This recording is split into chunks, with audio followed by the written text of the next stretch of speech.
Bar for Bar album reviews. Dave East and Harry Fraud, Hoffa. Hoffa is the latest album from Dave East and Harry Fraud and is named after the labor union leader Jimmy Hoffa, who was convicted for a multitude of felonies including jury tampering, attempted bribery, conspiracy, and mail-in wire fraud. And he also mysteriously disappeared in 1975, and to this day no one knows exactly what happened to him.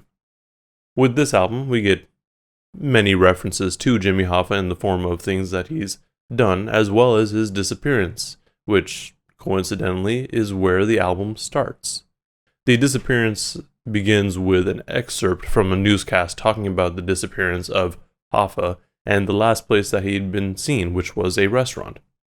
Dave relates this disappearance to how people come up to him asking about his music and where he's been, and he just kind of responds like, "Yo, I've been acting," and he's just back again with the music thing.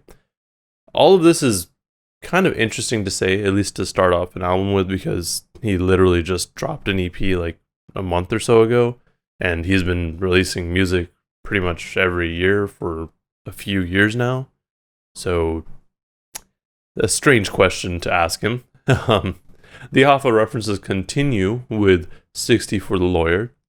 The track starts off with an introduction to Melvin Belly and Hoffa and continues as the track wraps up. This track, I feel, plays more into the bribery and jury tampering convictions that Hoffa faced, and it makes sense to have Melvin Belly here as well, since you could essentially call him or consider him a celebrity lawyer. And at this point, because of how many eyes on Hoffa, I guess there were, it made sense. As far as this track's concerned, Dave talks about how, sometimes you gotta do things you don't really want to do to get by. And the assumption here is, if you got a good lawyer and just pay him 60, you'll be straight. It's at this point where the Hoffa references mostly drop off and we get what I consider a typical Dave East album. A lot of the rest of the tracks are about where he came from and where he is now, which isn't a bad thing. It's just, we get that a lot already. But also, given how the album started and how focused they were, it made it seem like we'd be getting something more conceptual in nature. Outside of the Hoffa references, we do get some solid tracks. Don't get me wrong, I still enjoyed them.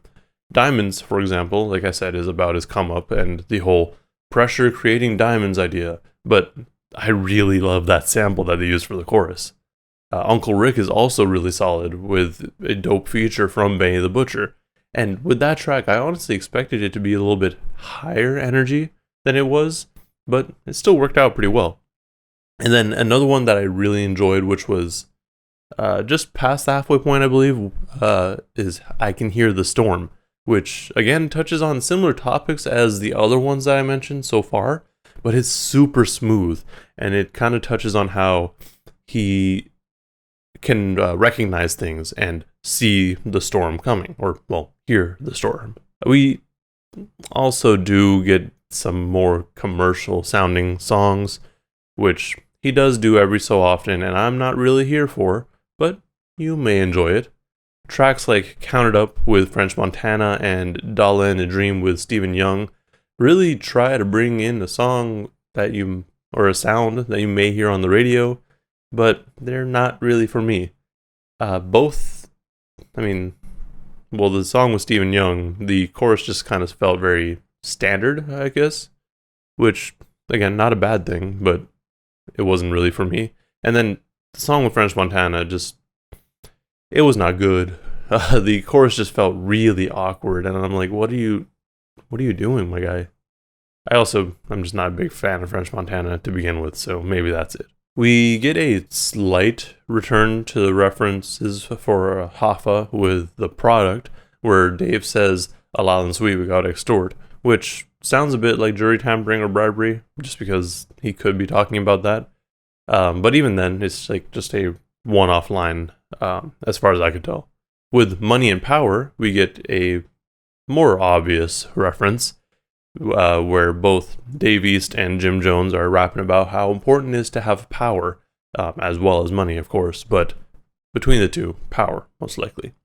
This is also something that we learned that Hoffa would prefer in the skits that are kind of sprinkled in through the track. We hear that when he was asked if he had to choose between money and power, he would always choose power. The last track, Red Fox Restaurant with Currency, does a great job of wrapping things up with the whole Hoffa storyline by returning to his disappearance. Here we get a little bit more context and information about what was happening at the time, and it does a really good job looping back to the intro track. It's almost like the newscasts that they had in this track were also part of the disappearance. So it just flowed really well. Overall, this album was okay. I feel like it started off really strong with the first few tracks, and then I guess lost focus early on. To me, if this project was an EP instead of an album, it may have been better because it would have allowed for more focus on the overall concept or theme, at least assuming that's what Dave East and Harry Fraud wanted to go for.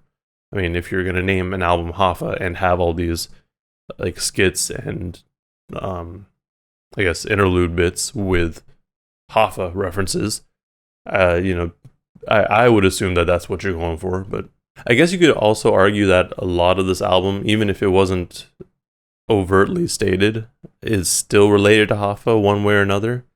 But again, I feel like if it was shorter, it could have been more focused and better. This is not to say that all these songs are bad though, like the ones that aren't related to Hoffa, except for Count It Up. That was bad. I just think that we could have gotten something stronger overall if they had just trimmed some of the fat.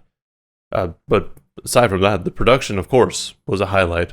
But, I mean, that's to be expected with Harry Fraud. My favorite tracks are The Disappearance, 64 My Lawyer, Money or Power, I Can Hear the Storm, and Red Fox Restaurant. This album had a lot of promise, and it partially delivered. It kind of sucks because I just know Dave East has a classic album in him somewhere. Maybe he just needs to team up with the right producer or the right team to do so. I mean, I know I sounded pretty negative here, but the truth is I really wanted this album to be amazing. I definitely did enjoy a lot of the tracks, but like I said, it kind of fell short for me. It's like you have these really solid tracks and then you throw in something that just takes it entirely off course, which for me, like, sequencing is a huge deal for albums. So if you do something that throws off the sequencing and just takes off like your main idea, it's like, why? Like, I'm trying to find some reason in it. So it really did throw me off. Again though, it's not a bad album overall. There's just a lot of potential there that I felt was lost and wasn't really grabbed onto. Anyways, that's all I have for this review. Let me know in the comments below what you thought of this album and what your favorite tracks are. Also, like and subscribe if you want to see more reviews and content like this. Thank you for watching, and please stay safe out there.